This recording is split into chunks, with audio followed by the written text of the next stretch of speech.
If you've ever played a competitive shooter game like CSGO or Valorant, then you would know how important it is to have your aim on point. It can be the difference from you clutching out a round and winning the game, or failing miserably. Let's look at Valorant. In Valorant, you have a slider that determines your aim, and you can be so specific to .001. That is a super close margin, and you can customize it to your liking. Now let's look at Splatoon. In Splatoon, you're either a 2, a 2.5, a 3. Think of it as shoe sizes. You can't really get, super pinpoint exact details like in Valorant with shoe sizes, and that's the same in Splatoon. So, finding the right sensitivity for you is even more important in Splatoon than it is in games like CSGO and Valorant. And in this video, I'm going to teach you how you can find that. So here we are here in the training room. Now if you watched my last video, you know how to utilize this, and one of the main things you can utilize this for is figuring out your aim. So I already know what my aim is, but for you at home who might not know what it is, I'm just going to show you how I found it out. So motion control sensitivity, put it to 0. Well, have motion controls on. You needle and motion controls, it just puts you at a better advantage because you can, track it better rather than just using the stick. That's probably an entire video on its own. But the way that I figure it out is by just using my control on 0 and then seeing how comfortable it is to move from these two, this one and this one. How comfortable is it for me to accurately hit these two?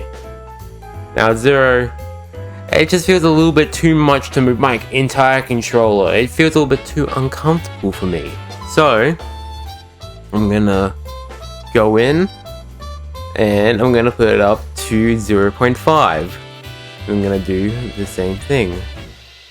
That feels a little bit more natural. I'm still a little bit overshotting, so I might as well just put it down to -0. Let's see how that works. That seems pretty good. Now you also want to try this with different weapons. I have Yenzap, but preferably the weapon that you want to use is the Splitter Shot Pro. It's basically the baseline for all weapons in the entire game. Now the Splitter Shot might have something to say about that, but come on, it's the Splitter Shot Pro. Now how about, stick sensitivity, because even though you are using motion, you are going to use your stick sensitivity. Now, I just have it all the way up to 5, because the main thing that I use this for is for, quickly gaining information. Like I can just, look here. And I didn't have to turn my motion at all to find, I could be over here. Oh, there's 3 people there. Wow.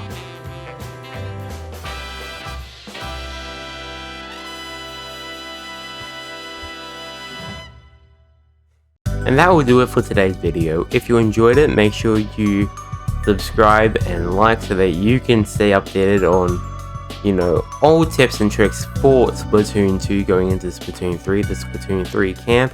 And comment down, any improvements that you want me to do for the series. Anything that I got wrong, because I am human, I do get some things wrong. And what you want me to talk about next. And with that, happy splatting.